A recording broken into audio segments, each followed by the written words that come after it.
अस्सलाम वालेकुम 10th class, कैसे हैं आप सब लोग। आज हम लोगों ने यूनिट 9 का थ्योरम 3 करना है। तो स्टेटमेंट देखते हैं। Perpendicular from the centre of a circle on a code bisected, कि परपेंडिकुलर है centre of a circle, centre of a circle से देखें एक परपेंडिकुलर गिराया गया है एक कोड के ऊपर, ए बी कोड के ऊपर, और वो उसे बाइसेक्ट कर रहा है, यानी 2 इक्वल पार्ट्स में डिवाइड कर रहा है। बाइसेक्टर का मतलब ये है, तो ये हमने प्रूफ करना है कि ये उसे बाइसेक्ट कर रहा है या नहीं कर रहा। तो गिवन क्या है स्टेटमेंट के मुताबिक, ए बी इज द कोड। ए बी हमारे पास क्या है, सर्कल की कोड है। देखें लास्ट थ्योरम्स में मैंने आपको एक्सप्लेन किया था कोड क्या होता है, डायमीटर क्या होता है। तो कोड एक ऐसी लाइन होती है जो कि दायरे के, सर्कल के सेंटर से नहीं गुजरती, यानी उसकी दोनों साइड्स कहाँ होती हैं, दायरे की मुहीत पर वाक़या होती हैं, सर्कमफेरेंस पर वाक़या होती हैं। यानी ए और बी जो दोनों पॉइंट्स हैं, ए और बी, वो क्या है, सर्कल के सर्कमफेरेंस पर वाक़या हैं, बाउंड्रीज पर वाक़या हैं। और ये लाइन कहीं से भी पास कर सकती है, बस सेंटर से पास नहीं करेगी। अगर सेंटर से पास करेगी तो क्या हो जाएगी, कोड नहीं रहेगी बल्कि डायमीटर होगा। तो वो यही बता रहे हैं कि गिवन में ए बी इज़ अ कोड। ए बी हमारे पास एक कोड है of a circle, circle A O की, सर्कल की, जिसका सेंटर क्या है, ओ है। ओ सर्कल का सेंटर है। सो ओ एम बाइसेक्ट कोड ए बी। यहाँ स्टेटमेंट में बताया जा रहा है कि ओ बी, ओ एम जो है वो ए बी कोड को बाइसेक्ट कर रहा है। ओ एम क्या है, परपेंडिकुलर, यहाँ परपेंडिकुलर गिराया ओ एम जो है ए बी पर, और वो इसे बाइसेक्ट कर रहा है। अब प्रूफ हमने यही करना है कि M is the midpoint of a कोड ए बी, कि m जो है वो ए बी का मिड पॉइंट है। अगर ये ए बी का मिड पॉइंट है तो इसका मतलब है कि मेजरमेंट ए एम इक्वल आएगा मेजरमेंट बी एम के, यानी दोनों साइड से m का डिस्टेंस क्या होगा, इक्वल होगा। लिहाजा प्रूफ हमने करना है मेजरमेंट ए एम इक्वल है मेजरमेंट बी एम। अब इसको प्रूफ करने के लिए हम लोगों ने कंस्ट्रक्शन की।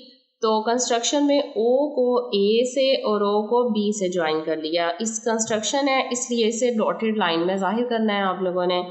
अब हमारे पास देखें प्रूफ करने के लिए 2 ट्राइंगल्स बन गई हैं। तो स्टेटमेंट एंड रीजंस हैं। सबसे पहले देखें दोनों राइट एंगल ट्राइंगल्स हैं। क्यों, क्योंकि ओ एम परपेंडिकुलर है, और परपेंडिकुलर वही होता है जो 90 का एंगल बनाता है। लिहाजा राइट एंगल ट्राइंगल्स हैं दोनों। तो ट्राइंगल कौन कौन सी है, O A M correspondence O B M, O A M correspondingly O B M, दोनों को प्रूव करना है कि दोनों कॉन्ग्रुएंट है। तो क्रॉसपोंडेंस ले ली।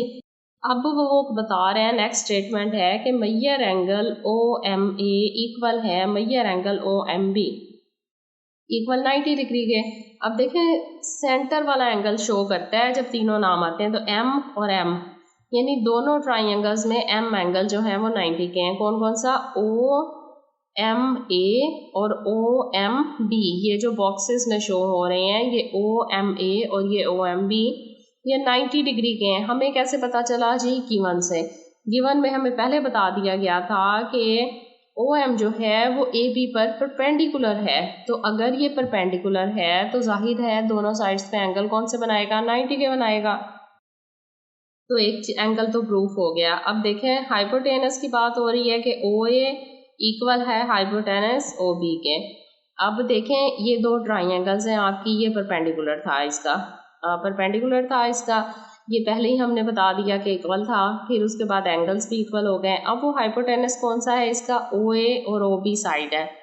तो वो कह रहे हैं दोनों इक्वल हैं। तो अगर आप गौर करें तो ओ ए और ओ बी ये इसी सर्कल के दोनों रेडियस भी तो हैं। तो एक ही सर्कल के जितने भी रेडियस होते हैं वो क्या होते हैं, आपस में बराबर होते हैं।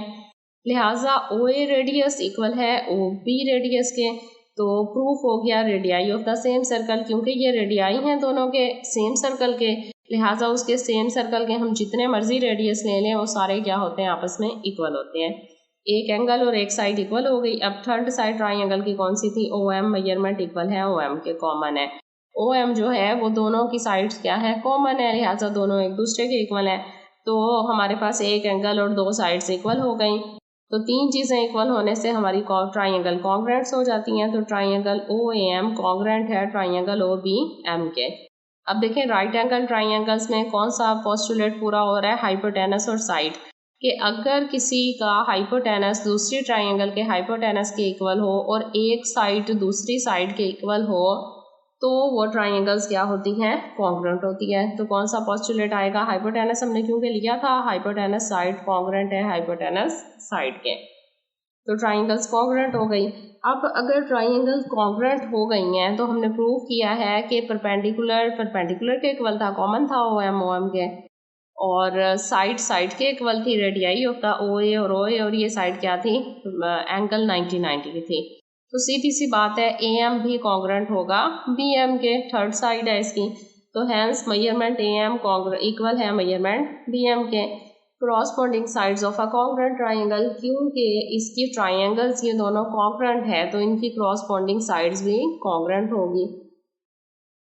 तो इसका मतलब है कि अगर यहाँ पर एम पॉइंट पर 90 का एंगल बन रहा है और ये दोनों साइड्स इक्वल भी हैं ए एम और एम बी, इसका मतलब है कि ओ एम उसे बाइसेक्ट कर रहा है कोड ए बी को। तो प्रूफ हो गया ओ एम जो परपेंडिकुलर है ए बी को क्या कर रहा है, बाइसेक्ट कर रहा है, क्योंकि हमने बात बाइसेक्टर वही होता है जो कि राइट हो 90 का डिग्री का एंगल बनाए और दोनों साइड से उसका डिस्टेंस भी इक्वल है। तो दोनों बातें हमने प्रूव कर ली।